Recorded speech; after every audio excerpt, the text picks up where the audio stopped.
Family, welcome back to another edition of Above the Rim. It's your boy, Justin, a.k.a. Just Blaze. Family, you know the drill. To get in contact with me, you can always hit me up and follow me on Twitter at JustBlaze_513. On IG, it's at JustBlaze513. On Facebook, search Above the Rim Podcast. Also, email the show as well, Above the Rim NBA Podcast at gmail.com. Tap in and leave the family a voicemail. The line is always open. Talk about it. 908-718-1592. Family, show me some love. Subscribe on all platforms. Make sure you do that. Please leave a review as well. If you bang with the show, I appreciate that. Those reviews are always very helpful, so make sure we doing that, family. Stock up on your merch, too. Make sure you get those hoodies, family. We got new flavors, new colors, new styles, new heat on the website. You see me rock them each episode. Great quality. Support the family. Get your Above the Rim gear. Website is in my social media bio. Link in the description of the episode too as well, so you can always click it. So make sure you go support the fam. Get some nice merch, some tees, whatever you need. Show some love, man. So, quick announcements before we start on this episode. Riding solo, obviously. No special guest this week. I wanted to talk to my family, man, before I start bringing in new guests each episode. Definitely around the playoff time, I'm going to start bringing in multiple guests. So it's going to be probably like maybe 3 on the mic, maybe 4 sometimes. I definitely want to get a full breakdown of these playoffs because it's going to be interesting, man. I'm very excited for these playoffs. And as you guys should be, because this is definitely going to be a very intriguing and very competitive playoff. So riding solo this episode. Oh, happy early birthday to me. Happy early birthday to your boy. No one else is here to give me a shout out, so I'm going to do it for myself. So happy early birthday for me. It's May 13th. It'll be out on Thursday. So show your boy some love next week. Another year under the sun, new chapter, new things, new year. And yeah, man, let's do it. So let's get into this episode. I wanted to touch on a lot of different topics this episode. The season is really coming into an end very quick now. So this is the time for the Streetz to ramp up, man. The playoff atmosphere is ramping up right now. The games are a lot more competitive. We love the play-in. We don't want to hear about LeBron crying about the play-in. We don't care about that because we love the play-in. The Streetz love the play-in. So it's going to be, it gives it a lot more intrigue and a lot more suspense to end the season. So we like that. And I wanted to start off this episode mainly giving a shout out to a few players who have caught my eye this season and are balling. And they're pretty much, I won't say flying under the radar, but they haven't been talked about enough, in my opinion, and especially not on this show for the entire season. So I definitely wanted to give some of these boys a shout out because there's only so much that we can cover throughout the season. Can't cover every team, every single episode, so you got to pick and choose. And I want to show some love to some of these guys. First up, man, Mikhail Bridges. Let me show some love here. 3rd year in the league. I've talked about him in a couple of episodes, giving him some love, definitely on Twitter. 3rd year in the league, y'all. 3rd year in the league, y'all. Small forward for the Suns, averaging 13. But I think he's really stepped up his game into becoming an all-NBA type of defender this year.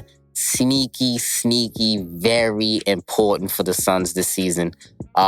Maybe the biggest X factor for them going into the season, man. He's gotten better in every single area of his game, on offense and on defense. He's an excellent cutter, excellent spot-up shooter. All he needs to me is a few more driving plays, digging into the defense.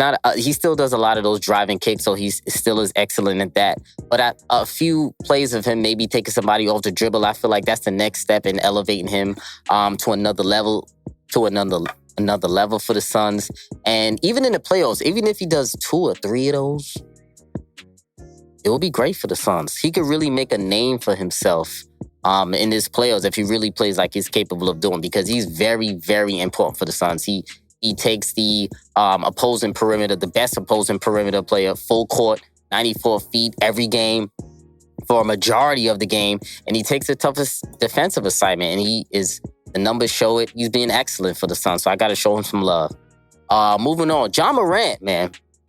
One of my guys. I got to show my man Ja Morant some love 100%. Averaging 19-7 this year.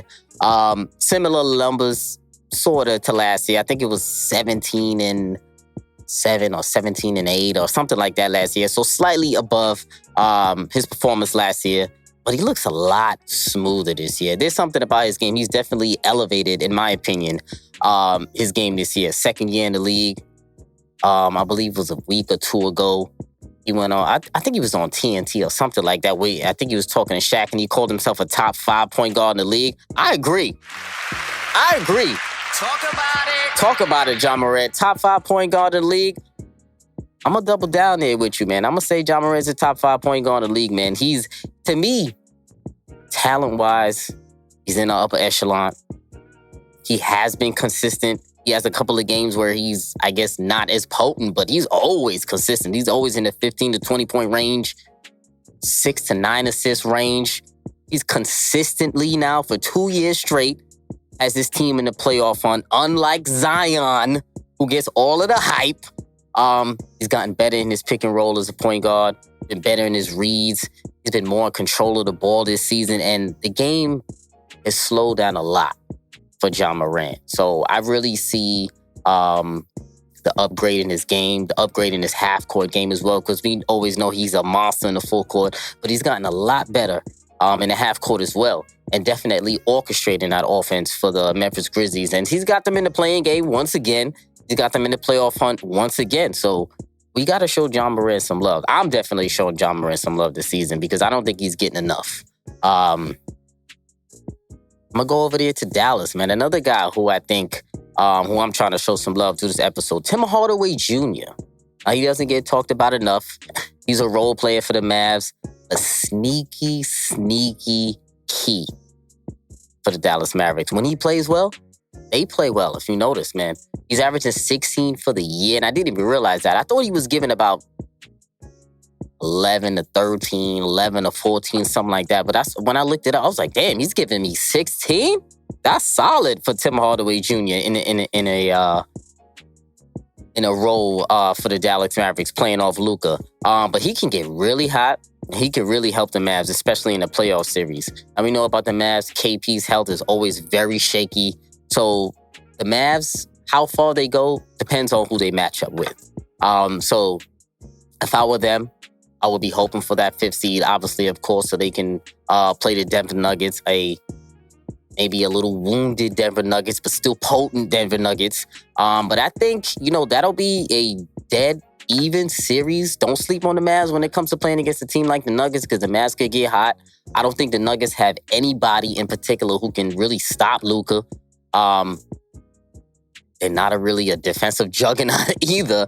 So I'm not gonna lie, man. The Mavs, if I were them, my best bet would be definitely to be playing those Nuggets in that 4-5 matchup. And shit, I might go ahead and pick the Mavs in that series. That might be crazy, but I don't think it's that far-fetched to see the Mavs really pushing that series, man, to be honest. So Tim Hardaway Jr. definitely want to show some love. He's going to be key for the Dallas Mavericks in the playoffs. Cole Anthony. I'm going to show him some love out there in Orlando, man. Rookie season. He's been playing excellent, averaging 12, 4, and 4 this season. Hasn't even been playing the whole year. He just really came about a few months ago after Markel Fultz went down. I think it was an ACL injury he went down with. He's been one of the more under-the-radar rookies this season. We know LaMelo's getting all the love. We know Anthony Edwards is getting all the love. We know Tyrese Halliburton is getting all the love too. But sneaky good.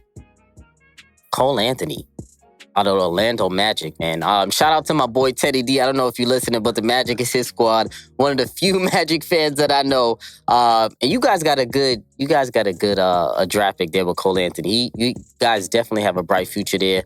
Now, I was tight because when the Knicks had their pick, that's who I wanted them to choose. I wanted them to go after Cole Anthony for their pick, but they chose Obi Toppin. I was a little tight about that. I feel like Obi was a little redundant with Randall and with Gibson. They got a lot of power forwards in their team, but Obi's been playing well recently.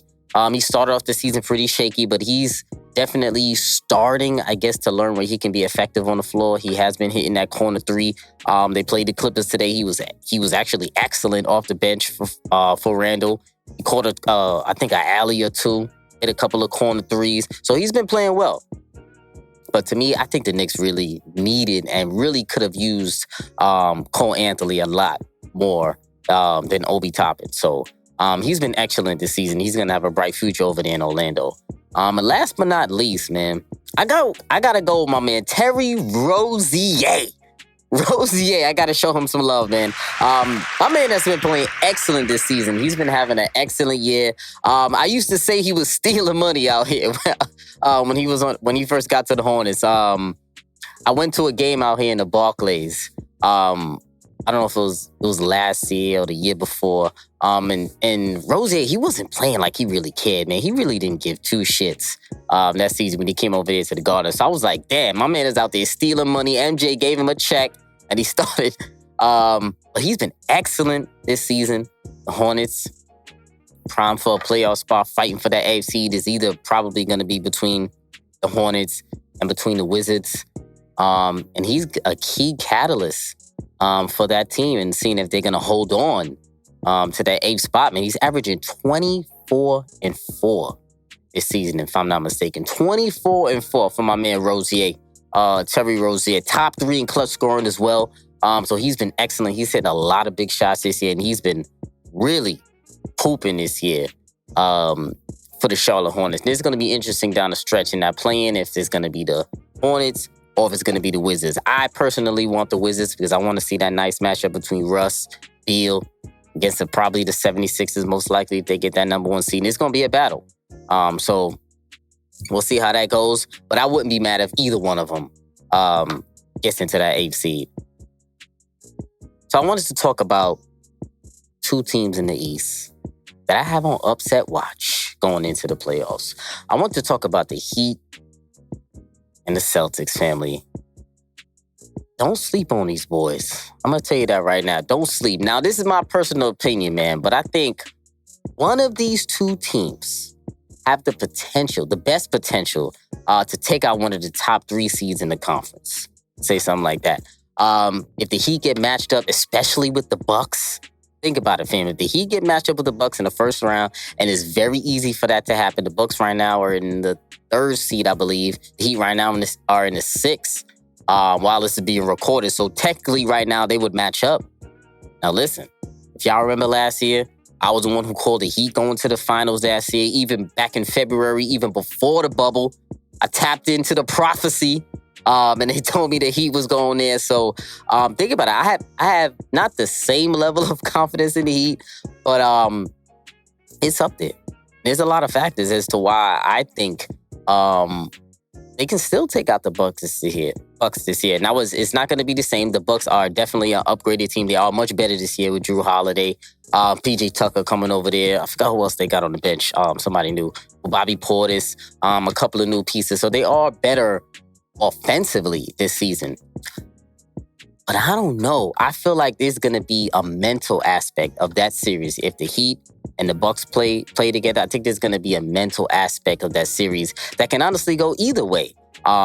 In some ways, I think it may help the Heat in that they may have the psychological edge over the Bucks and over Giannis, because it is Giannis still there. It is Budenholzer still there. It's the same core, really, just with a Drew Holiday. And I like Drew Holiday, but he's not the guy that's really going to take over a series. A guy like Drew Holiday, he can play to the best of his abilities, but really to take over a series, that's not really Drew Holiday. So I still like how the Heat match up with them, man. Now, I'm on record saying the Heat are not the same team.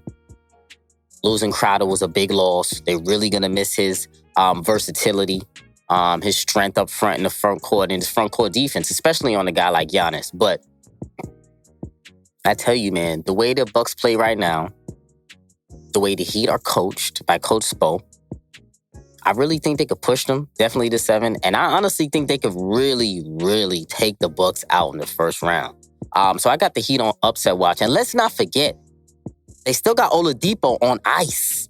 Oladipo is on ice right now. Like he's I know he's semi-back. I know he's not ready for game action yet, but I believe he should be back by the playoffs. And he is a really, really key piece for them because I think he would actually unlock the Heat's potential because he can come off, either he's going to come off the bench or maybe he's going to start like when he first got there. He could still give you 15 to 20. Still got Hero could give you 15. Still got Duncan who could give you 15. Nung can still play. The Dragon is still there.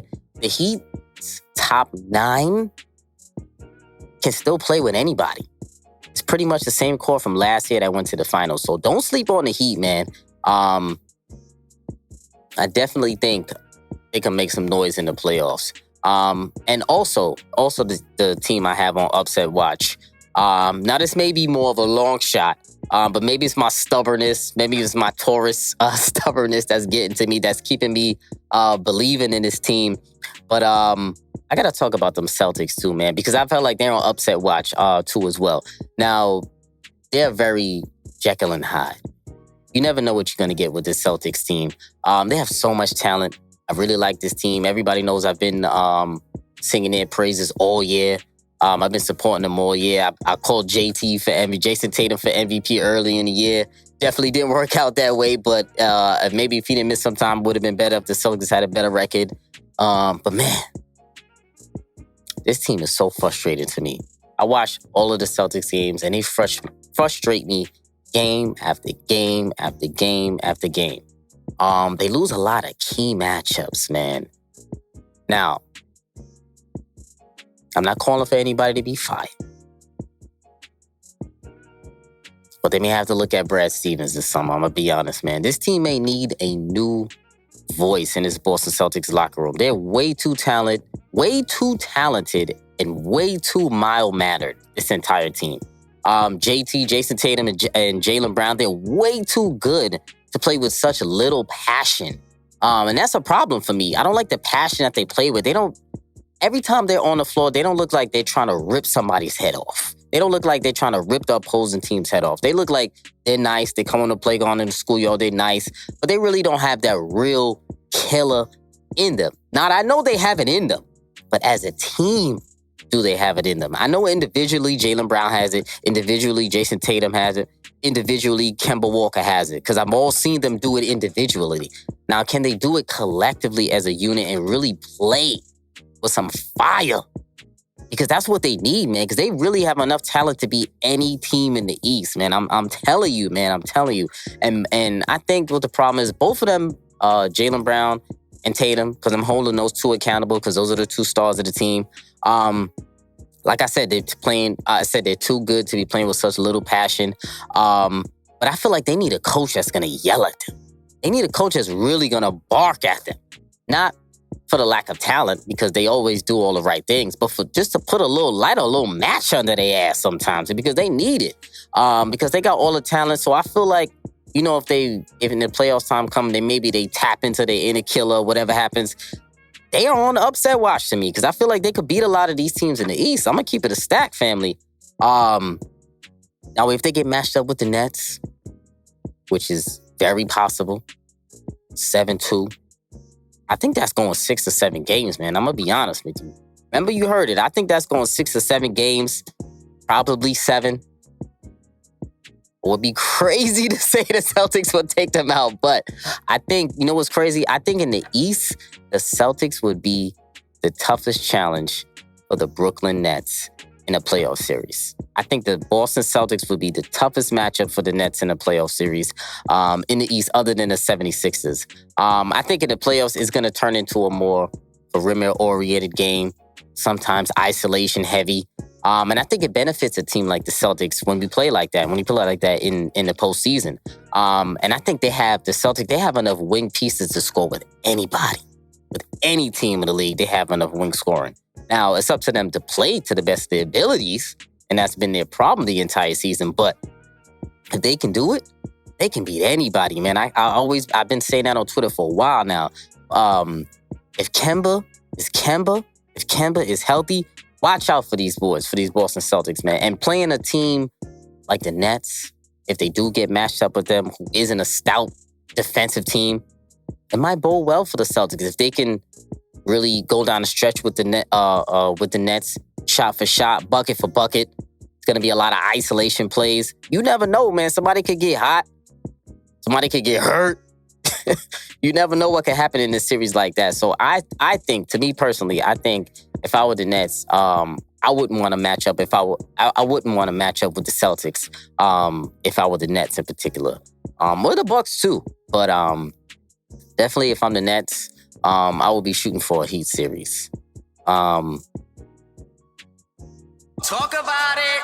I gotta talk about New York City. Basketball is back. Playoff basketball is back in New York City. Let's get another round of applause, man. Talk about it, family. So much to like and dislike. Not dislike. So much to like about playoff basketball here in New York City, man. Let's talk about the Nets first. I briefly mentioned them before. So much to like and dislike about this team, I would say. But I got a weird feeling about this Nets team, man. I don't think that they are a lock to go to the finals like a lot of people think they are, man. But first of all, who can stop them? Nobody. Let's keep it a stack. Nobody can stop them, especially offensively. Nobody can stop that team. 3 of the best offensive plays we have ever seen. Race the hardwood, all on one lineup, all in their primes. It's amazing. They're going to have a problem, especially on the defensive end. As a lot of us know, they tend to have problems with this season. Now, they've been a lot better. Definitely after the All-Star break, the Nets have been a lot better on defensive end. But they're going to I feel like they might have a problem if another team's scorer gets hot. If they get hot at the right order, at the right time, or maybe the wrong time for the Nets, they might have a problem, man. I'm telling you, because when I look at the Nets, they have 0 shutdown defenders.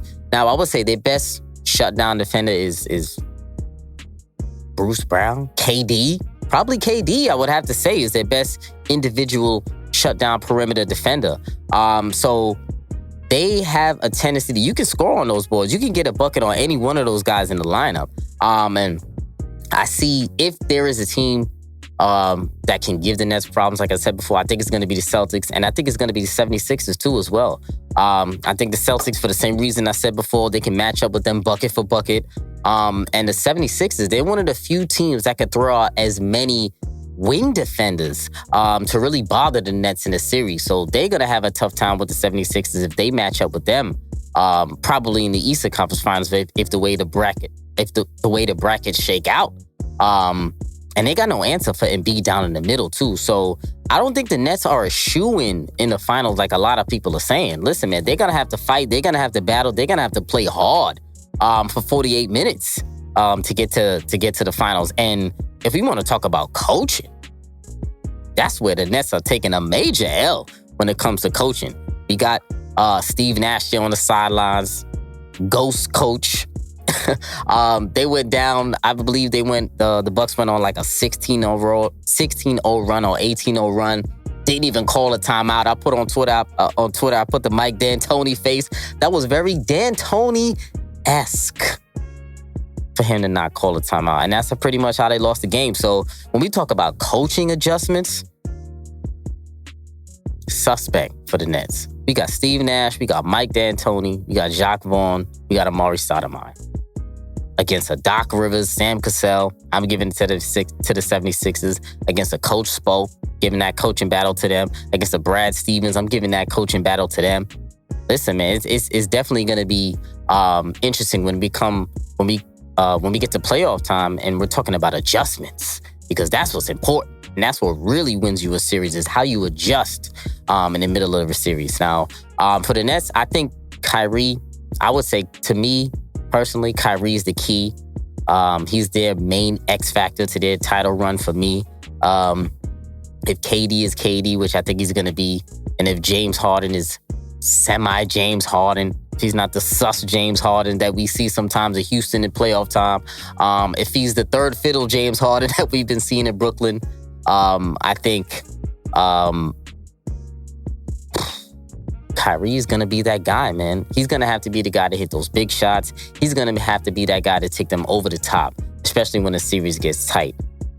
So it's going to be interesting, man, when we get to playoff series with the Nets. And over there in New York City, too, we got to talk about those Knicks, man. I couldn't be more proud of these fellas. They played today. They play against the Clippers. They got a nice big win. They on their West Coast trip. Lost to the Suns last game. They try to injure my man CP. They try to tackle my boy. But they playing hard, man. I'm not gonna lie. I really like watching this Knicks team play, man. I can't be more proud of this team. Very 90s-esque. Hungry, scrappy, well-disciplined, well-coached. They never go out of their lane during the game, and they play very, very hard as a team. And I think that's pretty commendable. Tibbs gotta be top 2 coach of the year, my coach of the year. But if he doesn't win, I think I wouldn't be mad at it because there are other candidates. You could go Doc Rivers, you could go Monty Williams, you could go Quinn Snyder in there in Utah. So I wouldn't be mad, but I would have Tibbs as my coach of the year. He's been amazing, and he's really brought a real winning culture and to New York City and to the New York Knicks organization. And he's actually the coach that they really needed. So shout out to Tibbs for really getting it done. And also shout out to the players for actually buying into the system that Thibodeau is putting forth and actually buying into defense because they've been number 1 in defense for months now. So you got to show the Knicks some love there, man. RJ Barrett, the Maple Mamba, he's been excellent this season, averaging another 17 and 5 or something like that this year. He's been excellent. Julius Randle, we know, is a top 5 MVP candidate this year. Should be winning Most Improved Player this year. He's been excellent for the Knicks. D Rose might be the playoff key for the Knicks with how he's scoring. You saw how he did against the Clippers today. Had a big 20-piece off the bench. He's going to be key to the offensive firepower for the Knicks if they do have that going into a series. So if he could come in and average maybe 18 to 20 off the bench, I think it'll bode well for the Knicks. And I think they can advance to the second round if he could bring you that, man. And that'll be special. Knicks going to the second round. Damn. That'll be some shit, man. Shout out to those Knicks, man. 3 to the dome. Shout out to those Knicks, man. Let's talk about those Lakers really quick. Does the play-in game matter? For the Lakers, it might. For anybody, it might, actually. Not even just for the Lakers, but yes, it does matter. Now, listen, I know Laker fans are way, way, way too confident. I know y'all are hype. I know, and rightfully so. Won a chip last year, so I understand you have a little bravado. I know y'all are feeling yourselves from last year, but man, the play-in game is no joke, man. You could really lose. I mean, I don't think they're gonna lose 2 games, but they could definitely lose 1 if they play against a team like the Warriors. Steph gets hot, gets a 50-piece. You never know, man. It's crazy, man. I mean, the only scenario I would say that works out in the Lakers' favor is if they secure that 5 seed. But I think that's going to be way too tough for them to do. Because if they secure that 5 seed, they're going to be playing the Nuggets in that 4-5 matchup. I think that's the best case scenario for them because clearly they can still beat the Nuggets in a series, I think. They just played them the other night without LeBron and they still beat them. As I said before, the Nuggets are wounded. So they're a team that the Lakers should probably be shooting to play the Nuggets. So I would say getting that 5 seed is their best bet if they can do so, but they're going to have to win every game and they're going to have to rely on a little bit of luck. With the Mavs losing, the Mavs are going to have to lose, I believe, 2 games in order to have both of these teams even in the loss column. So that's going to be interesting how that shakes out. Now, if they get the 6th seed, they're probably going to be playing against the Clippers in a first-round matchup. And give me some more of that. Talk about it. Give me some of that. Sign me up for a Lakers-Clippers first-round 3-6 matchup. Sign me up. I'm telling you right now, that'll be nice to see. The Battle of LA for a first round, that'll be crazy. And this is the upside-down kind of year where it's crazy enough for stuff like that to happen. So it'll be real interesting. And the Lakers, oof. Don't act like the Clippers can't take you out because they could definitely take the Lakers out in the series. Don't act like they can't. It'll be tough, but they could do it. Now, if they get the 7th seed, they'd probably be matched up with the Jazz or the Suns. We know the Lakers could the more veteran team, more so than the Suns and more so than the Jazz. But those teams could beat the Lakers too, man. Don't sleep on those Suns. We know I'm on record saying that. Don't sleep on those Jazz either, because they've been playing pretty well this entire season. They've been excellent. Even with Donovan Mitchell being out, they haven't really missed a step. Same offensive game plan. They still hitting their threes. They're still moving the ball. They're still playing exceptional defense. Still playing consistent. So the Jazz are no joke. I don't think y'all realize that, but the Jazz are no joke either as well. So they've been playing really good too. Jordan Clarkson has been exceptional for them. So there are no easy teams that you can match up with if you're the Lakers. So a fully healthy Lakers team, everybody knows, should be worried. Everybody should be worrying about them, but they're not unbeatable. That's all I'm saying, man. LeBron came out and already said he won't be 100% healthy for the rest of the year, for the rest of the season. Low-key planting that excuse that he's been doing. But I think the Lakers are going to be fine, though. Low-key, I don't think they're gonna be in the playing game, though. I know it's very sexy to talk about right now, but I really don't think they're gonna be. I really don't think they're gonna be in the playing game. I actually think that the Blazers actually might lose a few games or lose a few key and important games, and I think the Lakers might slip up and get that number 6 seed. But then again, if they get that number 6 seed, then they're probably playing against the Clippers. So, oof, that's tough too. So either don't be in the playing or play against the Clippers in the first round. That's a tough one. But it's the Lakers we talking about, the defending champs. They got LeBron in there, the best player in the world. They always have a chance with him there. They're always going to be mostly the favorites with him in the lineup. AD's come back now. He's starting to round out into form. But if I'm keeping it a stack also as well, this Lakers team is a little bit slow.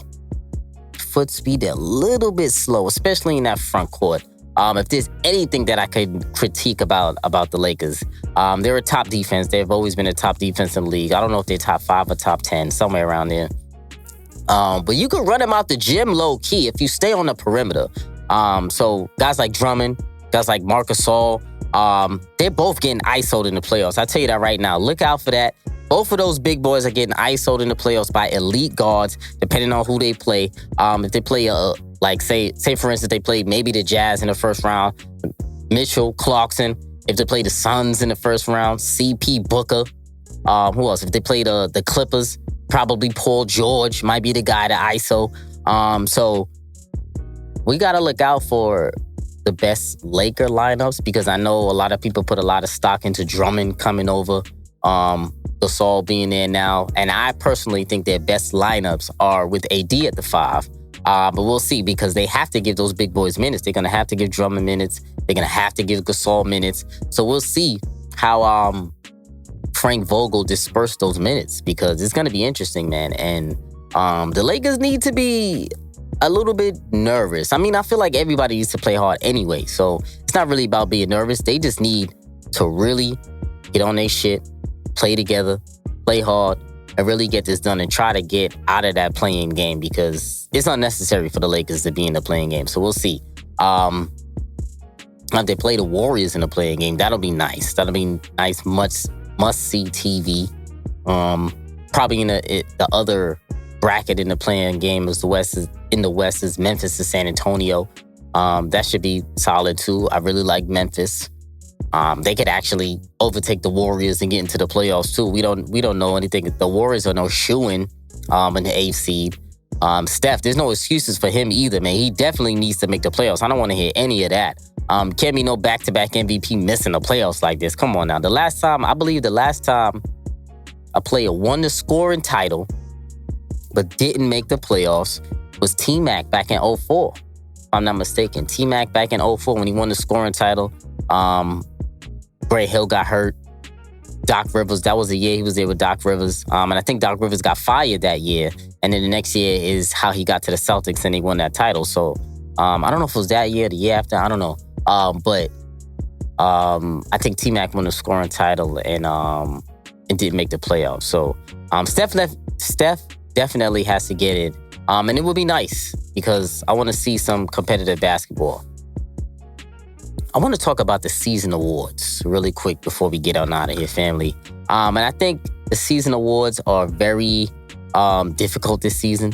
There are a lot of deserving players, like so many deserving players this season.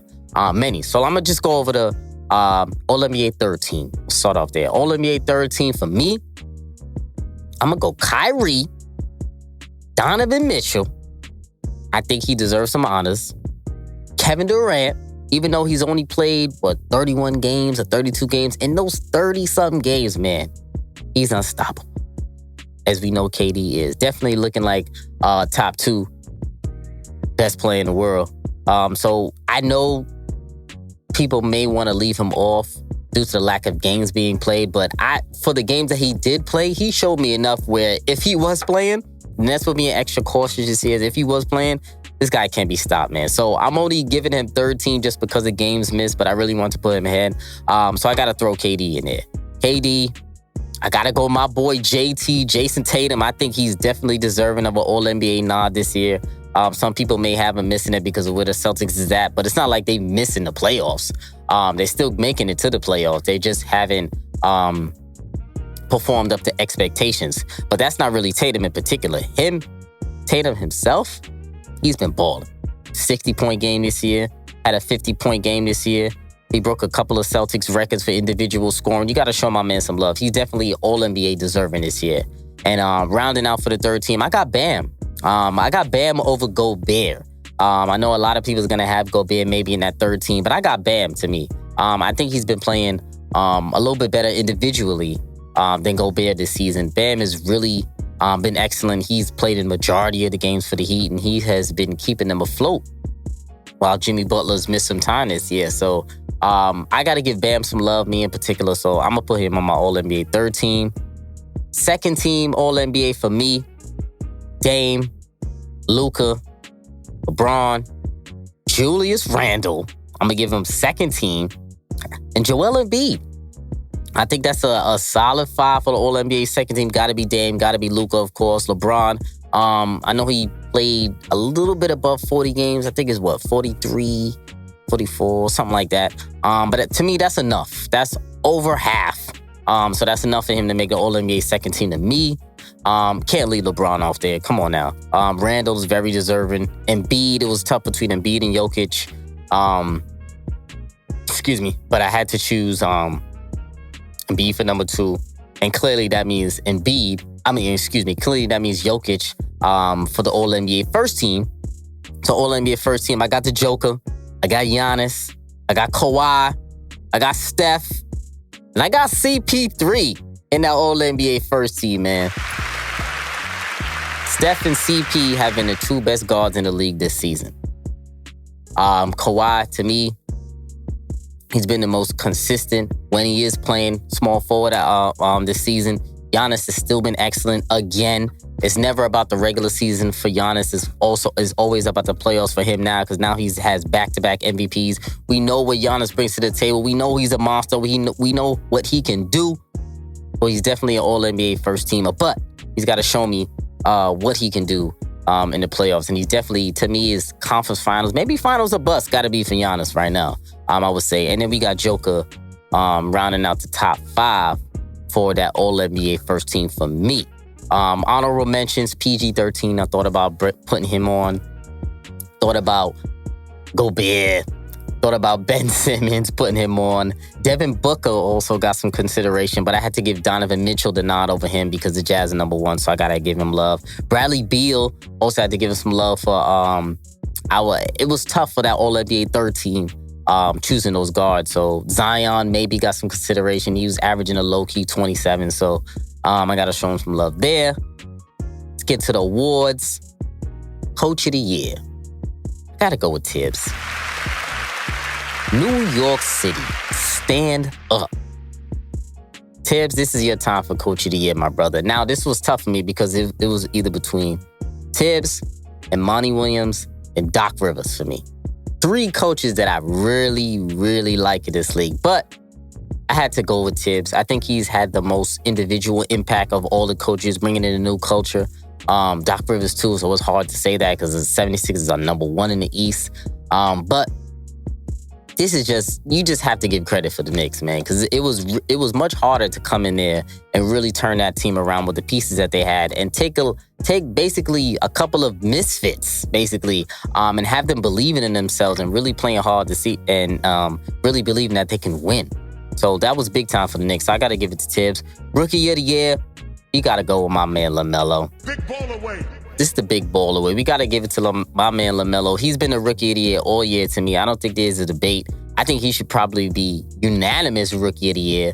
Some votes may go to Anthony Edwards, but I think it should be straight LaMelo for me.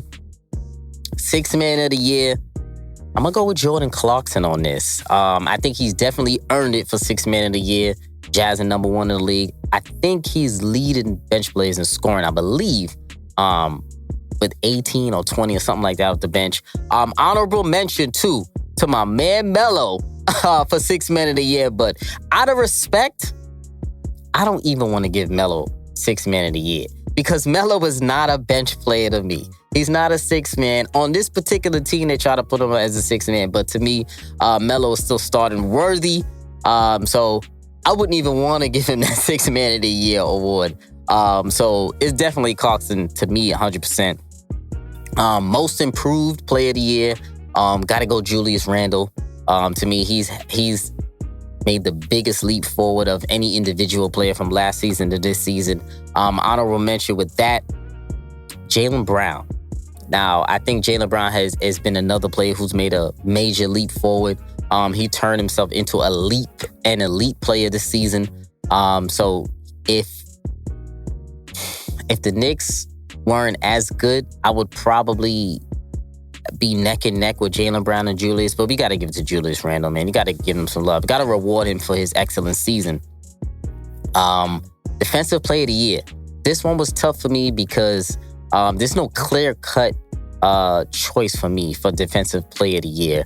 But I'm going to go Ben Simmons on this one. I think he's actually been pretty excellent individually on the perimeter.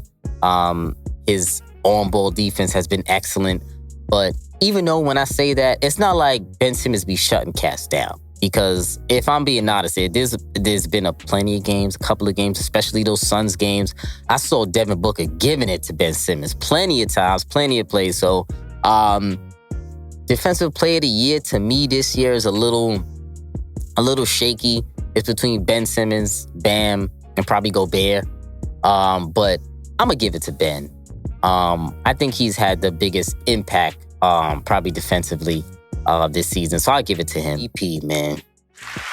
Stop playing with me. Y'all know where I'm going with MVP. It's most definitely CP3 for MVP for me in particular. Over Jokic. Not saying Jokic doesn't deserve MVP because he definitely does. I think it's a three-man race, in my opinion, between the Joker, CP3, and Joel Embiid. I don't know why people are saying Joel Embiid is out the race because he's not. Even though he's missed some games, he's still been dominant. I think it's a three-way race, and I think whoever you choose depends on what you value. I value impact over stats, so I'm going CP3. I think he's had the biggest individual impact of any player this season. Taking that Suns team from a lottery, almost in the playoffs, not in the playoffs, almost in the playoffs, to a contender and a number one seed. Everyone on this team has become a star in their role. Everyone on this Phoenix Suns team has gotten better individually. I think he's had the biggest impact of any individual player, like I said before. It's unheard of going from a lottery team to a number one seed this next year. This doesn't happen very often. So let's give him some credit for that. And just because you're giving one player credit doesn't take away from another player on the team. I don't like how that's become the narrative now. Like, if you're giving CP credit, that means you're diminishing the contributions of a Devin Booker, of a Mikhail Bridges, of a DeAndre Ayton. That's not true. Because just because you're giving one guy the credit doesn't mean everyone is penalized. Everyone gets credit for winning. And you got to ask yourself, too, if the Suns lose, who's going to get the blame? Is it going to be Devin Booker, or is it going to be Chris Paul who gets the blame? So why can't Chris Paul receive the credit for the Suns winning? it's their year. It's one. If they're having a great regular season, why not reward them? Jokic is having a great regular season too. I can't deny. But to me, when I look at the Nuggets, they're not exceeding expectations to me as a whole. Maybe more recently they're exceeding expectations because Jamal Murray went out. I didn't think, me personally, I didn't think the Nuggets would really drop off in the standings too much because I still believed in their unit, and I still feel like they have a cohesive unit and they have a cohesive game plan where they work around Jokic anyway.